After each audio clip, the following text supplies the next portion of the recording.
So, the big news this week is Mad Men, the finale. It's over. It's over. Um, so much to say. So much to say. So, here's my first observation. Don, I felt like did a lot of things that he's never done before. I mean, for one, in that scene with the clients, the Hershey clients, he tells a story about growing up. The clients were sort of mortified, but the more interesting thing I thought about it was that his colleagues had never heard him say anything about that. He's Right. been notoriously tight-lipped about his growing up. Yeah, and I don't know where it came from. His hand started shaking in that client meeting, and then he felt the need to reposition himself and reshare the story, but the real version instead of the fake version. And Don was at the end of his journey, I guess, at the end of the season, trying to show us how he's changing. Or I actually didn't quite get the need or the reason for it all changing right there in that meeting. Anybody else? Yeah, Shannon, why do you think Don did that? I don't know. In the moment, it sort of felt like, I mean, he'd just gotten done doing one of his, you know, hallmark, really emotional nostalgia Don pitches, and he's probably. I got the sense that maybe he had told that story before, and that that was obviously what he had planned to say. It was like he tells it, and then something changed within him that was just like, I just lied again, and I'm done lying, maybe. Like he just like lied so much, so often, and he This tricks was them it. that this was it. That like he just maybe saw them like eating out of the palm of his hand and was like, you know what, I can't do it anymore. And then he told the truth. It's either that or a combination of that and like his story, his Hershey prostitute story was like Hershey would never use that, but as far as like creative or how moving the story was, it was really moving, more moving than like the dad lawnmower story. So I think maybe he just worked himself up and was he really believed in this Hershey thing, which I think is funny because I think Hershey bars are terrible. So Me too. They're not that good. So that's really extra sad for Dick Whitman that was like the best thing he's ever tasted is a Hershey bar. Well, they didn't exactly have Belgian chocolates at your local penny candy store in Hershey, Pennsylvania in 1945 or whatever. Fine. They're garbage then. I'm sure they were garbage now. So I think that I don't know. He was either done lying or he just like bought into his own melodrama about this Hershey bar, and he just had this weird truth telling. Well, what do you think about these two things? I agree that I don't think it was perfectly clear. It's something that I'm left thinking about. Here are a couple things that I noticed. What do you think about? I mean, right before the client meeting, or the day or two before, we know that Don has quit drinking, and then we also see Ted come in and like, have a drink before you go in. You can't just stop cold like that. And then, of course, we see Don's hand shaking in it. Could it have been withdrawal or something not connecting right in his head to let his cover? He couldn't keep his cover up anymore. Maybe something like that. The other thing is, it seemed like Hershey's was the one he didn't want to lie to, because apparently Hershey's had this huge role in his growing up. Something that was very meaningful for him as a little boy, to feel like a normal kid. Of all things, yeah. He's only like ruined the lives of how many women, but like Hershey bars and the company. I can't lie to you, Hershey. I can't quit you, Hershey. I'll lie to everyone else in my life, over and over again. Yeah. So clearly, Shannon and I are like a little fed up with Don. Maybe that's the point, though, right? It's the end of this season. We're like, and even the way the show ended. Not to skip to the end, but it's clear that we're not alone in terms of our issues with Don's erratic behavior, and the rest of the whole team calls him out. But we'll get there. Sorry, I didn't mean to jump ahead. Well, I'm just curious as to why he did it. It's obviously a big twist or a big important point in the story for this whole season, really. Oh, go ahead. But and yeah, it's not 100% clear. We can just look at all these factors. At least I can look at these factors and think a lot was going on, but it's hard for me to connect the dots necessarily. I think one thing for sure is that it wasn't planned. Like it actually did seem like a genuine moment for him. Like I don't think he went into the meeting thinking he was going to do that. I think it was something about a combination of all these things and like Ted. Like I don't think he planned to go in there and like give California to Ted that way, even though that's kind of what he told Ted at the end of the meeting. I don't think it was intentional. Well, that's the other thing I want to talk about, because that seems very unlike Don too, right? To do something for someone else. I mean, it seemed just out of the goodness of his heart, right? It didn't seem like Don got anything out of it personally.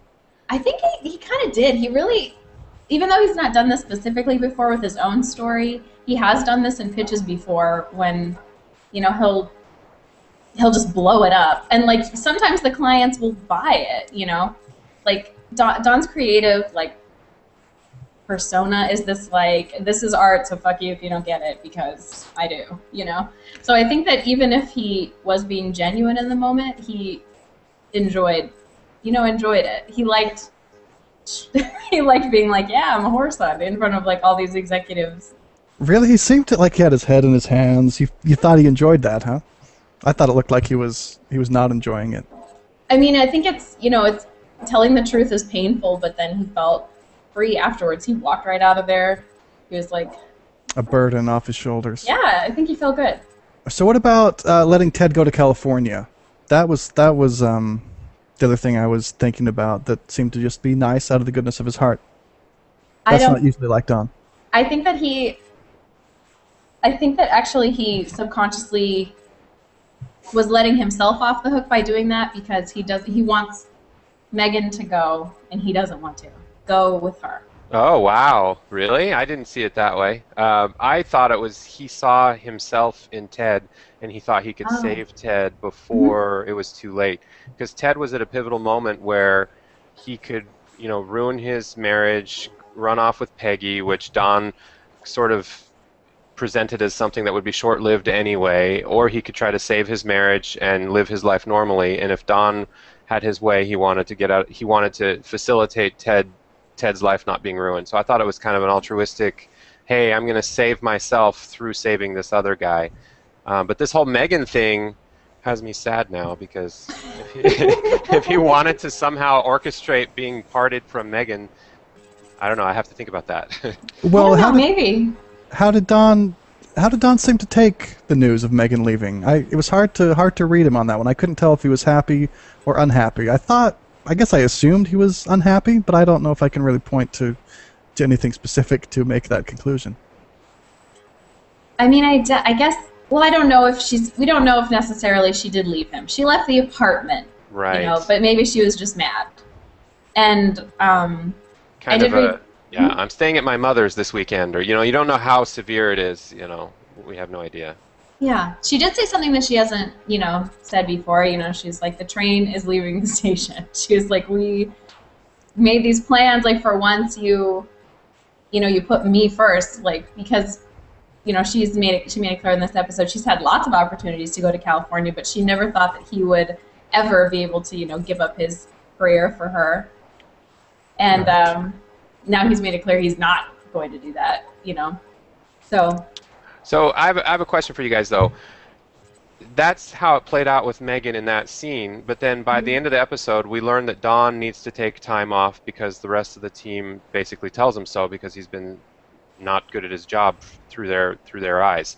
So this goes back to a question I asked an episode or two ago. Is like, how rich are these people? Like, what's stopping Don from following Megan to California and just saying F you to the world, I'm going to be with my beautiful wife that I want to, work on my relationship with, and we're going to do that in California. I don't need this job anyway, and they want me to take a few months off, and I'll, regroup with myself and with my wife. Like, it almost could have been a happy ending if they would have let it play out one more scene, and he ran back to Megan, and they went to California together. I know that sounds cheesy, but I'm just wondering what's stopping that from being the next possible step in the equation. I don't think it's money that's stopping that. Whatever it is, it's not money. I think that I don't think Don really loves Megan anymore. I agree. I don't think he does. I think that she, she symbolizes a certain, light in his life that at one point he was drawn to as kind of a redemption. He's like, oh, look at this beautiful young girl. She's so gentle. She loves me for who I am. But in all the other practical ways, they're not suited for one another. Like he hates that she has a career that she's doing well in. He tries to sabotage it at every turn. He's going to move to California and she's going to be a movie star and he's going to stay at home. No, he's not going to be happy with that or satisfied. Okay. He needs a job for an identity. Like he's built his whole identity around a job. Dawn unemployed is like a really sad. Okay. So this was just really sad, Dawn. I think. This is too much of me like projecting myself. I'm like, hey, I'd be a stay-at-home dude with my wife being an actress. It sounds great in California. But you're a normal person. Dawn is like a really deeply damaged person, and he has this really carefully constructed identity, and he can't live outside of that construct. Dawn, not an admin. Who is that? Right. Okay, so Bob, you've brought this up a couple times. Let's take it head on now. So, I actually read in an interview with Matt Weiner after the finale that supposedly Don is meant to be shown at the height of his creative powers. So, a couple questions. For one, was that clearly shown? Is that obvious to us watching? No, I think we had one too many. Are we done here? Meetings, Well. But that brings up the thing, because that's a different thing from his creative powers. So that brings me to the second part of the question. Was his behavior bad enough apart from his creative advertising work to justify being given a leave of absence? Well, even leaving that aside, maybe it's just the screen time wasn't dedicated to it. But like all the scenes where I saw Don theoretically being creative, the focus was more on Peggy or other people presenting him with an idea, and then him just kind of doing the checkbox approval, like, "Hey Don, what do you think of this?" And like they had that little skit they acted out with Don did the baby crying, and like none of that was his idea. This was the episode before.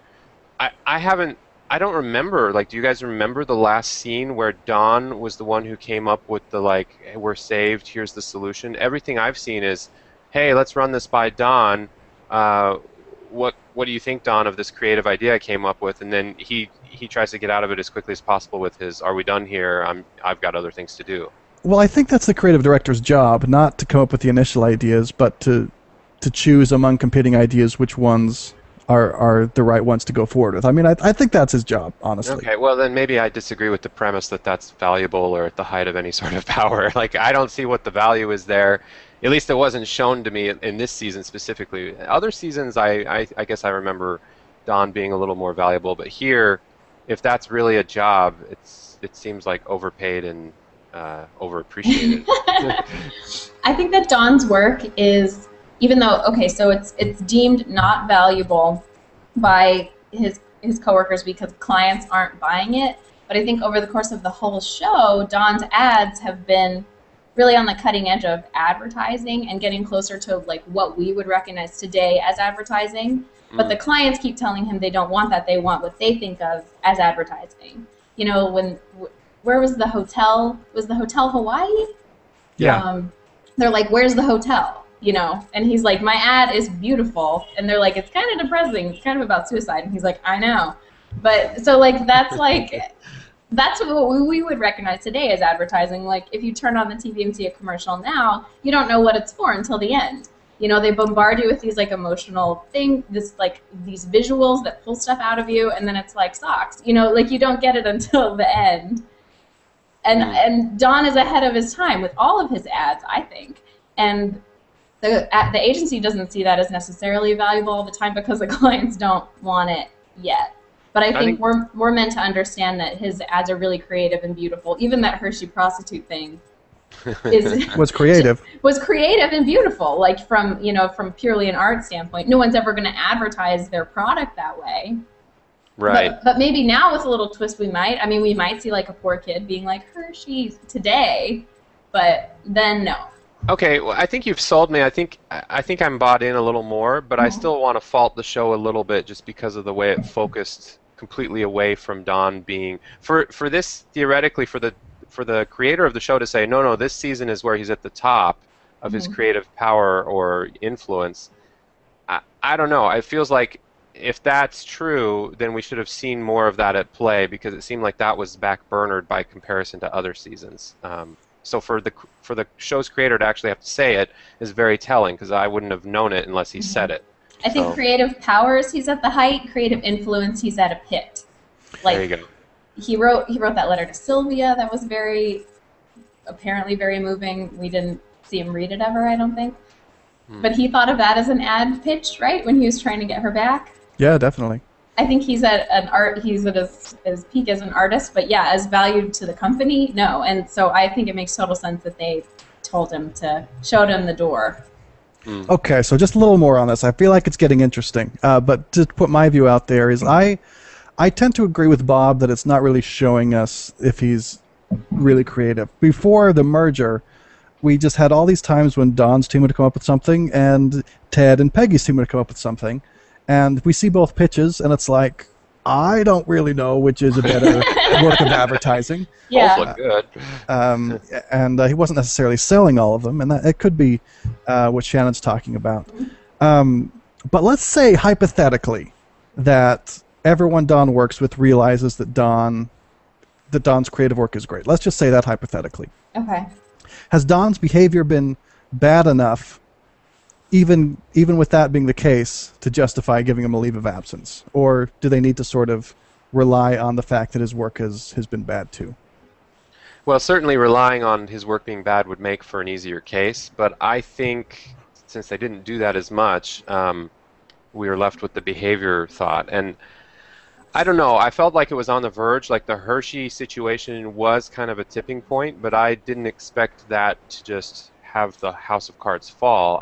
I thought maybe one or two more erratic behavior situations maybe would justify it. So I'm sort of on the fence with it. So what's he done? I mean, we have the classic, we done here? Right at the beginning of the meeting. That's got to be annoying to everyone. Was it this episode or was it last episode when Jim Cutler comes in to Ted's office and says, "Have you seen Don?" Like, no. Why? Because Sheraton's here. We can't find Don. And so that's going to be really annoying to your partners if that happens very much. Right. Wasn't there a lot of Chevy stuff too? Like, there's just a lot of Don is the guy, the man of the hour, but he's not around. That just seemed to happen over and over again. Right. And so that's the type of stuff I think that the partners could maybe be getting annoyed at. Because creative work is really hard to quantify generally. But it seems like maybe there was enough terrible behavior on Don's part that justified giving a leave of absence, even if his creative work was still good. Right. I don't know. Yeah. I'd agree with that. Yeah, I think so. If you are at the bar when you're supposed to be there for a meeting, I think you'd get fired. I think that's probably pretty standard practice, even in 1968.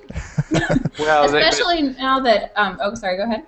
I was just going to say, it's just Don's in a special case because, once you get to a certain level, it's almost like tenure. Unless you're a rapist, you're kind of safe. He owns part of the company. You can't just fire a partner. Yeah. Right, yeah. Well, the company's so much bigger now. They have redundancies. They have Peggy, who consistently shows up and produces good work. They have Ted. Why do they need Don? If he's going to come in with a shitty attitude, be at the bar when he's supposed to be at the meeting, just shit on everyone all the time. Like, I think came as a surprise because we're like, he didn't do anything different than he always does. But if it's like years of him always acting like that, and then the partners look around and say, like, look at all these other people we have. Do we really need this guy? I think that they get fed up with his, rock star attitude. Right, and Sure. The other thing that makes it believable is since post-merger, there's a whole new fresh set of eyes and partners who have equal votes. So for them, Yeah. maybe if it was only the original guys, this would take a lot longer. It would be a lot longer of a process. But now that the board has doubled, so to speak, and there's a bunch of new people who don't know Don from Adam, and they just see him as a dick. Yeah, if I came into that company, I'd be like, is this guy for real? Right. Well, I got the impression it was Roger's initiative to do this. When Don gives he blows up the Hershey pitch, then he's talking to Roger. It's Roger, you shit the bed. And Don just says, bye, sweetheart, to Don and walks out. That's when Roger looks at him like, what the fuck? And then that's when it seems to be put in motion. See, I think it was Roger who decided to do it. Yeah, it's funny. Roger in this episode and in the whole show, he's always been this aloof character who just wants to have a good time. He comes into the room and he's like, "Hey, how's it going? I want to participate now that it's too late." And he's kind of got nothing to do, but still wants to do stuff. And Dawn has been shitting on Roger for a long time. If you've noticed, originally Roger's one of the key characters who brings Dawn into the family, and it doesn't take long throughout all these seasons for Dawn to just sort of dismiss Roger. And then in the end, I think Roger, the nice guy, persona just cracked under one too many slams from Dawn, and this was just the way to show that at the very end. But they've gone back and forth as far as being friends or enemies. Probably more enemies than friends in this show, haven't they? Yeah, they're frenemies. Yeah.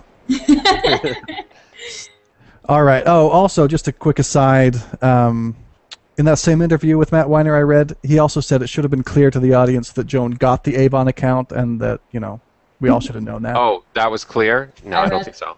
I read that too. I guess that we're supposed to assume after 2 episodes go by and she's not fired that she got it, but they made such a big deal out of it. I would have liked to see the resolution of that myself. Absolutely. Me too. That's weak sauce because she's an important enough character, and we got all this Peter and Bob Benson and all this stuff that's not nearly as relevant to me in terms of development as compared to that, but that's just my opinion. Okay, so who do you feel worse for, Ted or Peggy, as they break up? Peggy. Ted. Peggy? No, Ted, because Peggy's going to be fine. Peggy will be fine. Peggy will be fine. Ted had real consequences. Because Peggy was a girl at first, huh, Shannon? No, well, I feel bad because she's so... I think that was hard. I mean, that was hard for her. It was really hard for her to go through that catharsis of being Absolutely.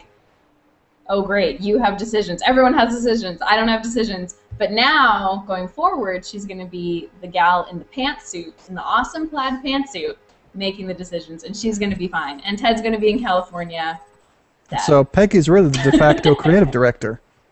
Yeah, she's for going now. to be the one at the top saying, yes, do that, no, don't do that Don's always been doing. Unless they hire that guy that Duck brought in, I don't know. Yeah, I hope not. But it should be Peggy. Should be Peggy. So I felt bad for Peggy in the moment because Ted, wow.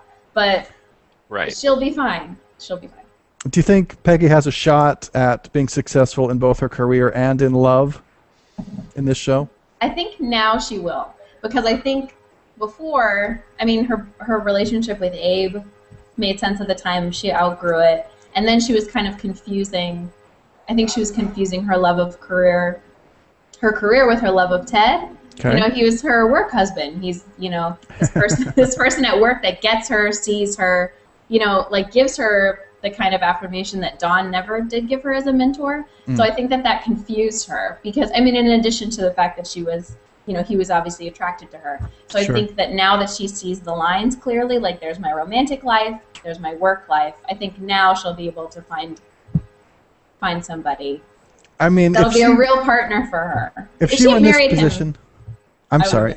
Oh no, that's fine. If she were in this position in 2013, I think she would be a great catch. But are men looking for creative directors, executives at medium to big sized agencies in 1968, 69? That's probably pretty intimidating for a man. Well, step up. Somebody step up because she's great. I think there's a bigger problem. I think Peggy doesn't know what she wants when it comes to a man. All of her dates and relationships have always been, she's always taken them too far and given up too much before the other side gives up anything. She needs to be the man in the relationship, so to speak, especially for the time. Maybe that's part of the issue, is it's difficult, but she needs to really get a grasp of what she wants and throw people away faster than they throw her away. Anyone rooting? Oh, go ahead. Anyone rooting for Peggy and Stan? There was a little nod to that in this episode, but I don't know. I think that I wish that she would, not be with somebody at the agency. That's fun for us to watch, but it's not believable. I know that a lot of people get married from somebody they met at work, but I don't want. It feels Okay. so. It feels like a TV show when they do that. You know, like Okay. there are all these relationships that only come out of the office. Like So that's a no. You're not rooting for it. I like Stan just fine, Got it. and he's a good mix of Ted and Abe. You know, he's got counterculture beard, Yeah. but he's got a suit on in this episode anyway. Yeah, there you go. Yeah. That's everything you need to know about Ted and Abe. Yeah. Abe So- is a beard and Ted is a suit. What more can I say? So, question. Is Bob Benson the secret winner of this show? I mean, he fulfilled all our fantasies, or at least my fantasies. He puts Pete in his place, and is at Jones for Thanksgiving. What more could you want? Perfect life. Yeah. I guess, but it was kind of a low stakes sort of like I never was rooting for him or really cared about him anyway. But now that he's like the winner of everything, I'm like, yay! I like Bob. I wish that I could. I don't know. I wish I could have my cake and eat it too, though, because I mean, it's to introduce a character like that and put him in the forefront so late in the game. It feels weird. Right, But- exactly. But I do like him, and I do think that it's interesting the things that he has brought out in all the other characters. But if I could choose between Joan getting Avon and Bob Benson, I don't know. I don't know, because I love that how he fucked with Pete in Detroit. That was amazing. That was pretty good. I mean, yeah, but you're right. We could have had 30 seconds less of Bob and maybe 30 seconds more of someone coming into a meeting and saying, Joan, your client Avon is on the phone, and she leaves the room, and we all get it. God. Yes, Right. please show me Meredith again in a baby doll dress. Just saying that, and I will be happy. Yeah, okay. But I thought Bob was a great foil for Pete through the whole season, and it culminated in... Well, so last episode, or the one before the finale, Pete, he realizes, I'm not going to mess with you because you're better at what you people do than I am at whatever I do. But then the last straw, his mom... Why is it so funny? But his mom is lost at sea. I And don't then- understand what happened. Well, so What happened? Pete thinks that Manolo, because I guess they got married apparently, maybe the ship's captain married them, and then he thinks that Manolo pushed her off because he thought she was rich. But we know that she's not really rich anymore because Right. Pete's dad squandered their fortune or whatever. But how would... Go ahead. Well, but then that made Pete so mad that he forgot what he realized the episode before, and he starts fucking with Bob, and then he turned out to be right. Bob was better at this than Pete, and so Bob wins. Bob wins. Yeah. I don't understand, though. Like that, I know that Pete thinks that, but how would Manolo know that Pete's mom has no money unless Manolo came back to New York and found that out? Manolo probably didn't know. That's why Manolo did it, because he thought if she dies and I'm her husband, I get all her money. Yeah, but he's not coming to claim the money. Like, how is he going to get the money if he's off the face of the earth? Nobody both knows are. where he is. Nobody knows where he is, so I don't understand how... I mean, I guess it's all fresh, so maybe Manolo could still come back, or from Panama or something, try to claim the money, but it doesn't make sense. It doesn't make any sense. I don't know. If you're Manolo, maybe you can sneak around. Anyway, that's what Pete thought, at least. Yeah. Is anyone else just disappointed in the way Pete's character is such a focus in this weird way? Like, I like Pete... Okay, let me rephrase that because I don't really like Pete, but I like Pete's character in the context of office politics and his relationship with his wife. I thought that was enough for this guy. Like, this whole, like, psycho mother with gay lover lost at sea for... It's just like, really? This had to come up as a story to keep the Pete character fresh? I mean, that's the best we could do. It just felt out of place. Yeah, he's interesting as he is, and to have both of his parents die in the ocean seems Right. unlikely in such a short period of time. Yeah, not my favorite storyline. So that's unlikely. But I've liked Pete's journey this season, I have to say. He's unlikable as a person and as a character, but I feel like they've done some interesting things with him. I think that Bob Benson is really great as a character. I mean, this whole ocean gigolo, I don't know, stuff is weird. But, like, to have somebody come in like that, it's hilarious to watch Pete try to understand why someone would like him because no one likes him. That's right. And I think that that's the best thing about Bob Benson is that someone comes, like, he's kissing his ass, and Pete is like, who's down there? Like, no one ever does that. And that is hilarious. So I'm glad that Bob Benson exists. I'm confused about Manolo, but I'll see where it goes. All right. Guys, we talked about the finale. Just two other things to bring up quickly. One is, well, two other little scenes I wanted to point out. One of my favorite moments was after the partners put Don on leave of absence. Roger goes to Joan's house, and he sees Bob Benson there, and he's not happy about Bob. And then Joan says something like, "I'm letting you into Kevin's life, not into mine." And just that look, Roger, he looks at Joan, looks at Bob, it's like, all right. It's classic Roger. Make the best of the situation, put on his charming smile and face, and he does it. I loved that little moment right there. I don't know if it's true though. I mean, he warned Bob outright to stay away from Joan before, and he seemed pretty serious about it. Like, I wonder. It was a Roger warn. Like, I'm used to the dude like being serious in one scene and then later being like, "Oh, did I say that? Okay." I felt like enough was communicated in that look to say, you know what, I better put this behind me, otherwise, I've gone through all this with my kids, my grandkids being ripped away from me. Mm-hmm. I don't want to draw this line in the sand if there's a chance that my grandkid will be gone, if my son will be gone for this, so, you know what, I'm going to make the best of it, because Roger is really good at that, when he tries. I hope so. I hope so. And then the other one, of course, was the very last scene when Don takes them to where he grew up, in Pennsylvania. Mm. And he and Sally share a little look there. Yeah, and I don't know if that was supposed to be a daddy-daughter connection moment, like, oh, it's all going to be okay, or it was very subtle, or at the very beginning of some sort of mending or bridge building, but that's how I interpreted it. Maybe I'm glasses half full kind of guy here, but what did you guys think? I think there was a lot in that look, so I think that we're meant to not quite understand it. She probably didn't either, but I feel like in that look there was like regard, but also caution and anger, but also maybe a little bit of like, all right, I see what you're doing, like maybe I'll open the door a little bit for you. Yeah. Right. Maybe. All right, so that's the finale.